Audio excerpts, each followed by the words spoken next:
Okay, Rock Alliance, what is a unique selling proposition?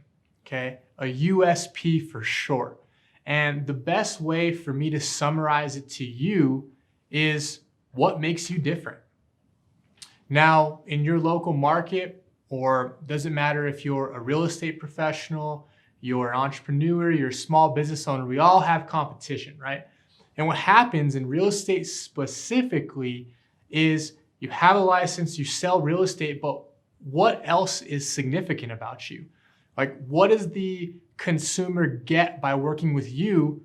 I have a lot of choices as a consumer, right? Thousands and thousands of people have their licenses in every city and every state.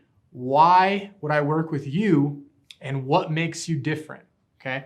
So I'm going to help you work through some thoughts on how you can start devising your unique selling proposition. But just know that in your career, if it hasn't already happened, people are going to look at option one and option two and say, who do I want to go with and why? So you have to make it very clear what somebody gets when they get you and what's unique about your service, your brand, or your business, okay? So if you don't have a baseline, you're wondering, okay, well, what is my USP? Like, well, how do I think of it? Well, here are some easy things you should think about.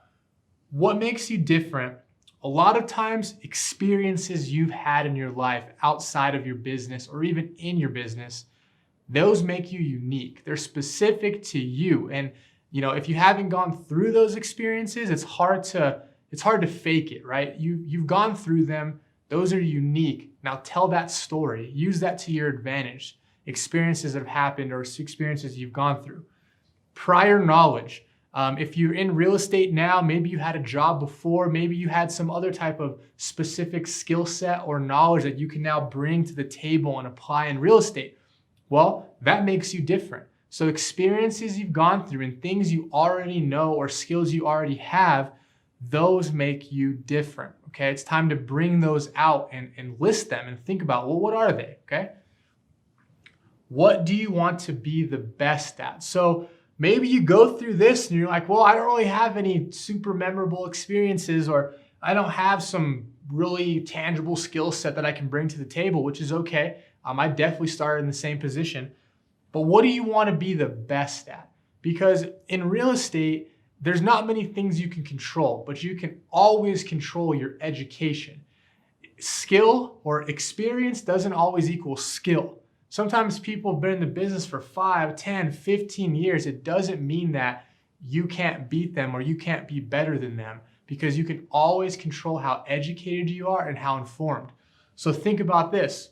What do you want to be the best at? What do you want to specialize in? Okay, because that makes you different and that makes you unique. Is it a specific area of your market? Is it a certain type of service? Like, do I want to specialize with first-time home buyers, or do I want to specialize with veterans? Do I want to specialize with relocation or vacation properties? What is it that I want to do? Is it a type of property? Do I want to specialize in, luxury high-end? Do I want to specialize in investment properties? Do I want to specialize properties in a certain area that have pools and are in gated communities? One thing to think about when you're going over what do you want to be the best at is make sure that whatever net you're casting, make sure it's wide enough. So like, you don't want to be super specific. Like, I want to specialize with luxury homes that have car lifts inside the garage. Like, there's not going to be a ton of those. There'll be a lot, but not a ton. So you want to make sure that whatever you're casting, right, whatever you want to be the best at, that market is wide enough, okay?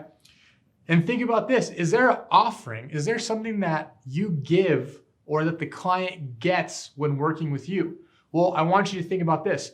Do they get an extreme level of customer service? Not just, I'm customer service oriented, but like extreme measures on how you take care of the client.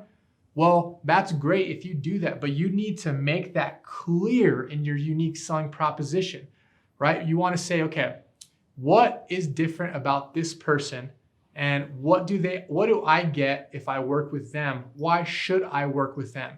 You have to be able to answer those questions, because not only is that what a consumer or a possible client is thinking, but they're going to ask you. Hey, what makes you different? Why should I work with you? And you have to make sure you have tangible answers. So let's just recap real fast. What makes you different? Experiences you've gone through and prior knowledge that you've had or that you have currently. What do you want to be the best at? So pick something and specialize at and be the absolute best, okay? Nobody gets paid a lot. Nobody has a lot of success being a generalist, right? I'm a C at everything. I'm a jack of all trades at everything. Specialize and be the best at what you do. So areas, types of service, types of properties, and an offering that somebody gets when they work for you. Or work with you. That's how you build a strong, unique selling proposition. That's how you stand out. That's how you maximize your digital resume. That's how you maximize your potential for new business.